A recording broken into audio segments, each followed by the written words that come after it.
అయ్యో ఆటో చిచ్చేస్తుంది.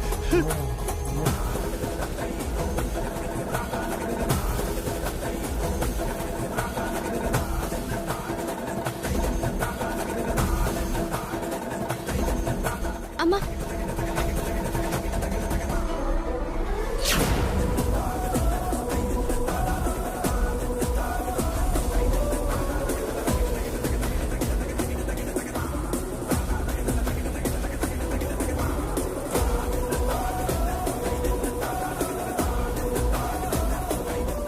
అలాగే ఏ చేత్తో అయితే నా కూతురికి కానుకలుగా ఇచ్చానో ఆ నగలు ఆ డబ్బులు ఈ రోజు నుంచి నేను హ్యాండ్ ఓవర్ చేసుకుంటున్నాను.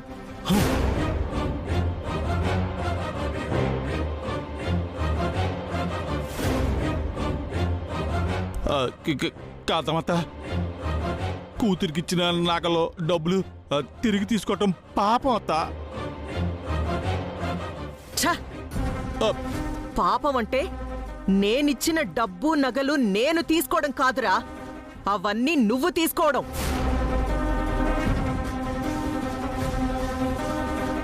ఈ కాంతమ్మ ప్రాణాలతో ఉండగా చచ్చినా సరే నా ఆస్తిలో చిల్లి గవ్వ కూడా నీకు దక్కదు.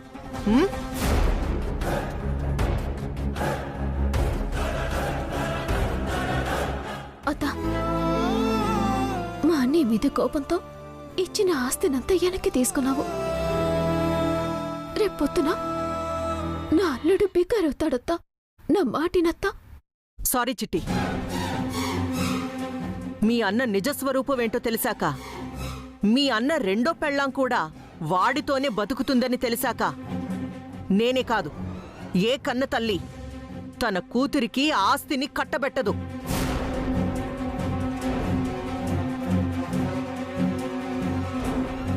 నా కూతుర్ని ఎలా కాపాడుకోవాలో, నా మనవణ్ణి ఎలా రక్షించుకోవాలో నాకు బాగా తెలుసు.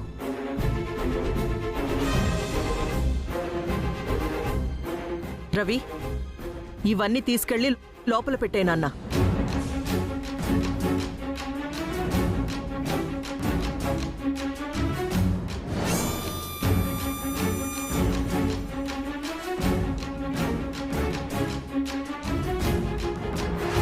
ఫైనల్గా మీ అందరికీ చెప్పేదొక్కటే, నా కూతురి జోలికి గాని నా కూతురి ఆస్తి జోలికి గాని ఎవరన్నా వచ్చారో నరికి పడేస్తా.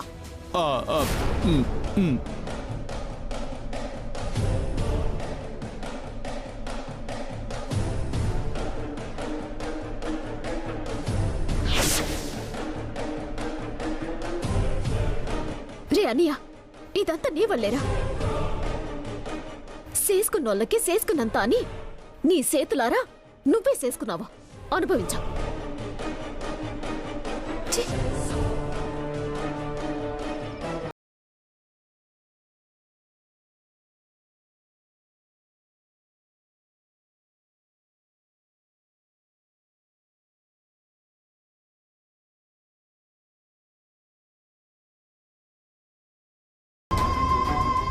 చిచ్చే, యదవసంత నోటి దాకా వచ్చిన కూడు నేల పాలైపోయింది. చిచ్చే.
వీరనారాయణ, ఏంట్రా ఆ గంట వైపే అలా చూస్తున్నావు?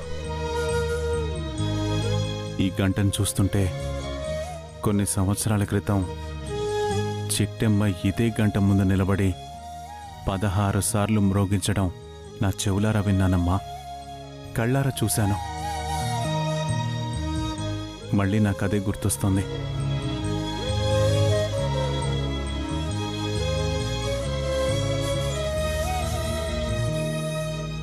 అసలు ఆ రోజే తనని అనుమానించాల్సింది. ఆ రోజే నా అన్న కూతుర్ని గుర్తుపట్టాల్సింది. ఛ! ఆ రోజు మిస్ చేసినందుకే పరిస్థితి ఇంత దూరం వచ్చిందమ్మా. బాధపడకరా, ఈ రోజు ఎలాగైనా సరే చిట్టమ్మతో గంట కొట్టిద్దాం. తనే మన వారసురాలని తనతోనే చెప్పిద్దాంరా. అవునమ్మా, అందుకే బెజవాడ బుజ్జమ్మ గారిని కూడా రమ్మన్నాను. ఆవిడెందుకు పిలుస్తున్నావురా? చిట్టెమ్మని తన మాటలతో చేష్టలతో మాయ చేసి మోసం చేసి తన నోటితో తానే జమీందారీ వారసురాలని చెప్పించడానికే ఆవిడ్ని పిలిపిస్తున్నానమ్మా. కరెక్టేరా, బుజ్జమ్మ అయితేనే మన చిట్టమ్మకి సమవుజ్జిగా ఉంటుంది. ఉమ్.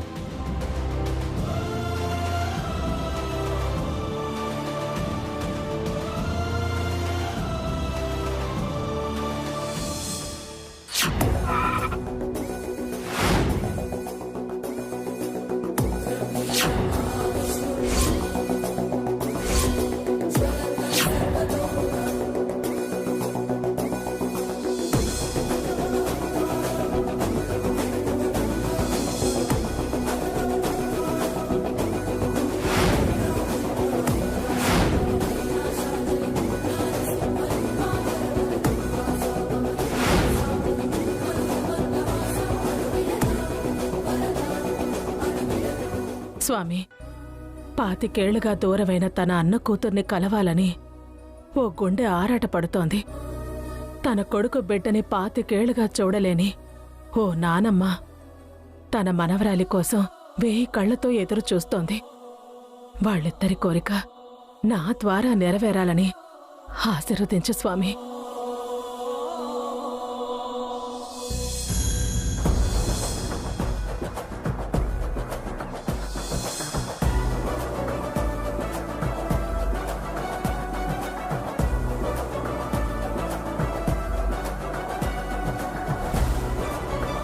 అమ్మా, అదిగో బుజ్జమ్మ గారు కూడా మాటల్లోనే వచ్చారు.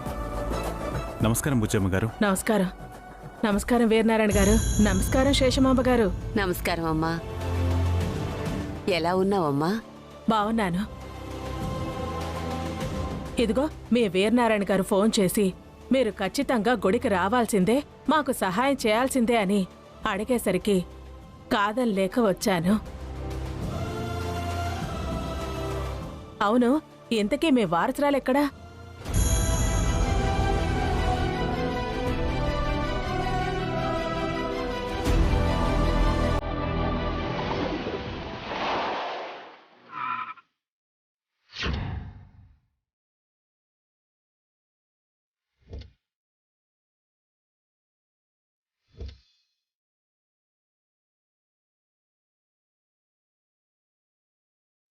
బే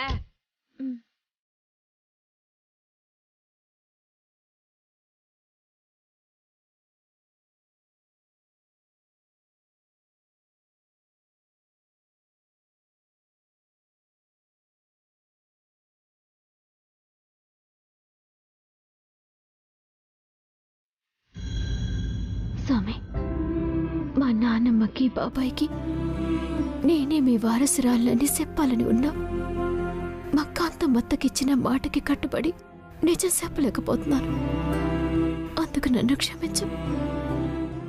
నా స్వార్థం కోసం నా అల్లుడి మీద ఒట్టిని నేను వెనక్కి తీసుకోలేను. నన్ను క్షమించు. నన్ను అర్థం చేసుకుంటామనుకుంటున్నాను. ఏంటి చిట్టి, దేవుడికి ఏమో దండం పెట్టుకుంటున్నావు? నీలాంటి తెలివైన అందమైన అమ్మాయి పుట్టాలనే, లేక నాలాంటి తెలివైన అందమైన అబ్బాయి పుట్టాలనే? రే తమ్ముడు, ఏంట్రా మాటలు? నేను ముందే చెప్పాను, చిట్టమ్మ కడుపులో ఖచ్చితంగా ఆడపిల్లే పుడుతుందని, అది నా ఇంటి కోడలవుతుందని.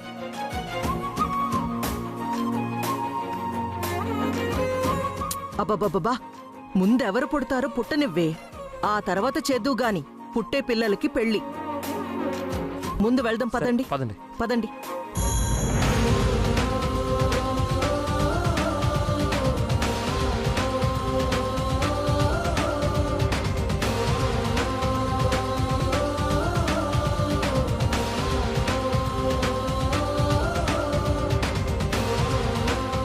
చూడండి,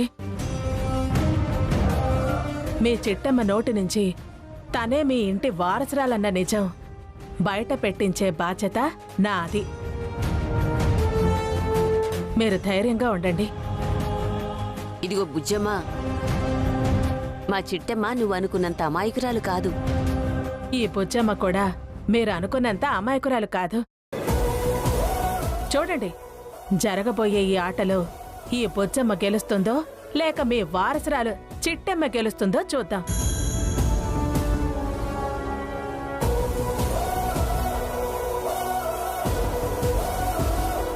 అదిగో వచ్చేసింది చూడు బుజ్జమ్మ.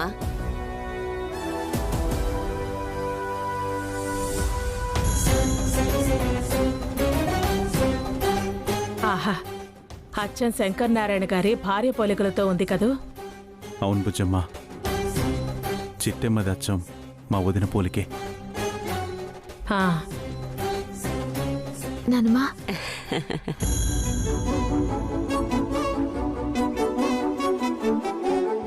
అదేంటి బాబాయ్, మీరు ముందుగా వచ్చారా లేకపోతే మేము ఆలస్యంగా వచ్చావా? అదేం లేదమ్మా, మేము పిలవగానే కాదనకుండా వచ్చారు, అంతే చాలు.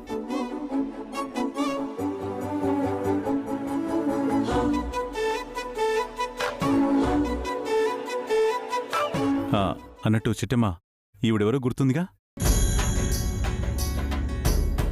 అచ్చచ్చో బాబాయ్, నాకెందుకు తెలీదు? ఇంతకు ముందు ఒకసారి కలిసాం కదా. ఆహా, బుజ్జమ్మ గారు బాగున్నారా? బాగున్నాను చిట్టమ్మా. మీ అందరూ ఎలా ఉన్నారు? బాగున్నాం. బాగున్నామండి. ఏం కాంతమ్మ గారు, ఎలా ఉన్నారు? ఏంటి, నీ పేరు వింటే ఈ కాకినాడ ఇప్పటికీ ఎప్పటికీ గడగళ్ళాడిపోతుందంటగా? ఆ?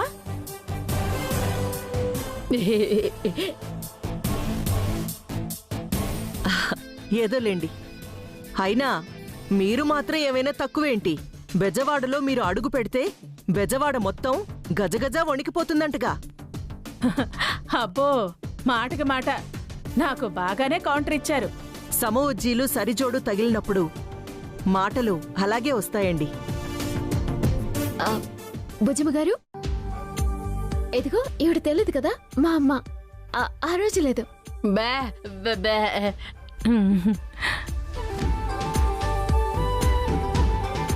నీలాంబరి, ఆ బాబు నీ కొడుకా? అవునండి. ముద్దుగా బొద్దుగా చాలా చక్కగా ఉన్నాడు.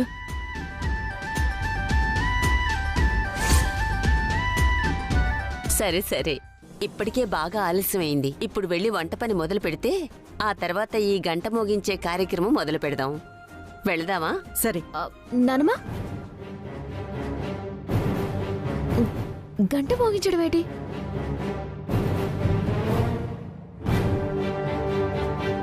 అన్నట్టు నీకు చెప్పలేదు కదమ్మా, మన వంశాచారం ప్రకారం సారీ మా వంశాచారం ప్రకారం గుళ్ళో అన్నదానం జరిపించేటప్పుడు ఇలా దేవుడు ముందున్న గంట 16 సార్లు మ్రోగించాలి.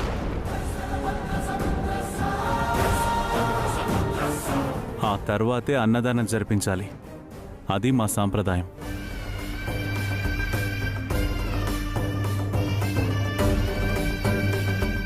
అందుకనే త్వరగా ఆ వంట కార్యక్రమం పూర్తి చేస్తే 16 సార్లు గంట మోగించి ఆ తర్వాత అందరం కలిసి అన్నదానం జరిపిద్దాం.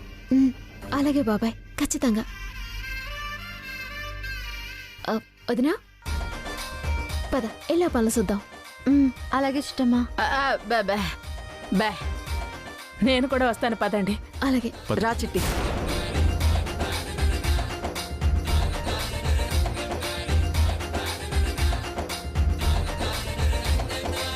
అమ్మా, ఇంకాసేపట్లో చిట్టమ్మ చేత ఈ గంట మోగించేలా చేస్తున్నాం. తనే మన వారసురాలు అని నిరూపించబోతున్నాం.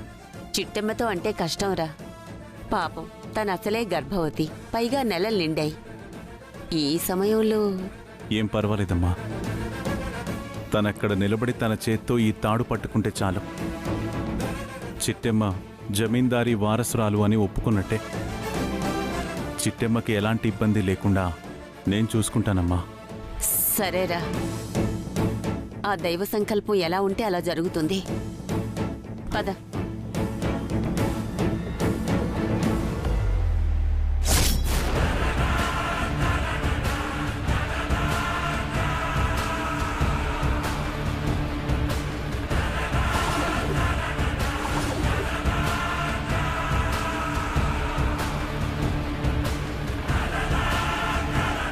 చింతామణి, ఆ శేషమాంబ వీరనారాయణ ఏం మాట్లాడుకున్నారో విన్నావుగా? విన్నాను నాన్న. ఇంకాసేపట్లో చిట్టెమ్మతో వంట చేయించి ఆ గంట కొట్టించి తనే జమీందారింటి వారసురాలన్న నిజాన్ని బయట పెట్టబోతున్నారంట. అది మనం ఉండగా నెరవేరిద్దంటావా? చచ్చిన నెరవేరదయ్యా. అందుకే కదా వాళ్ళని చంపైనా సరే ఆస్తి లాక్కోవడానికి వచ్చాం. ఇంతకీ మన రౌడీ యాదవ్ ఎక్కడ చచ్చాడో?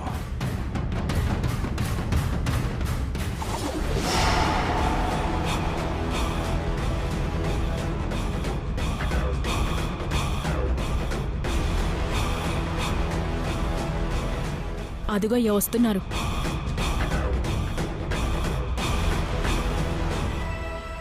అక్కడున్నారా, రండి.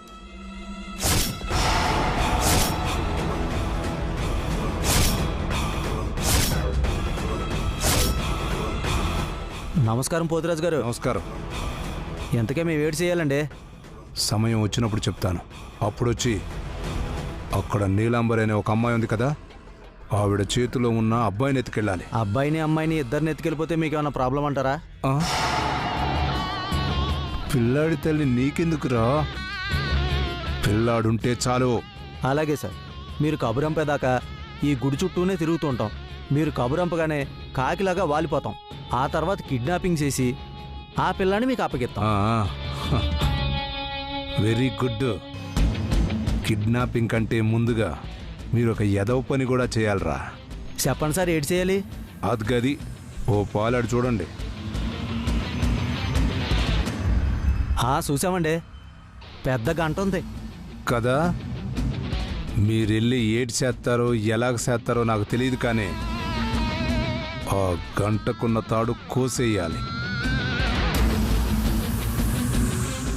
ఎవరన్నా వెళ్ళి ఆ గంట లాగగానే ఆ తాడు తెగి ఆ గంట వాళ్ళ మీద పడాలి. ఆ గంట కింద వాళ్ళు నలిగి కుక్క చావు చావాలి. అర్థమైందా? అలాగేనండి. ఇప్పుడే వెళ్ళి దానికున్న తాడు మొత్తం కోసేస్తానండి. ఒరే ఒరే ఒరే ఒరే ఒరే, మొత్తం కోసేస్తారేంట్రా? మరి ఒరేయ్, 3 వంతులు కొయ్యండ్రా. ఇక మిగిలింది ఒకే ఒక్క వంతు. ఇలా తాడు లాగ్గానే అలా తెగి కింద పడిపోతుంది. అర్థమైపోయింది కదా? పూర్తిగా అర్థమైపోయిందండి. వెళ్ళి 3 వంతులు కోసేస్తాం, మిగతా పావుభాగం వదిలేస్తాం. మీరు చెప్పినట్టే చేస్తాం. సరేనండి? సరే సరే, వెళ్ళండి వెళ్ళండి. రండిరా, రండి.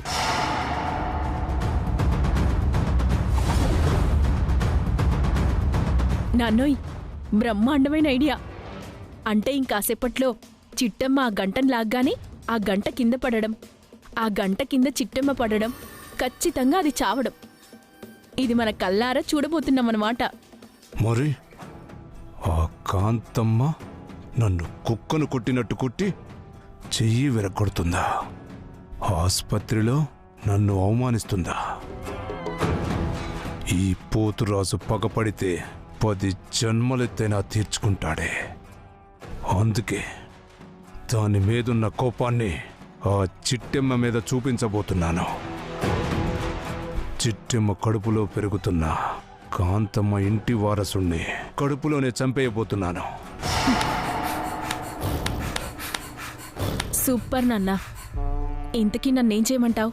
ఆ చిట్టెమ్మ గారు, కాకినాడ కాంతమ్మ గారు, పెజవాడ బుజ్జమ్మ గారు అందరూ కలిసి స్టవ్ మీద వంటలు వండుకుంటారు కదేటి? అవును. నువ్వక్కడికెళ్ళి ఏడ్చేస్తావంటే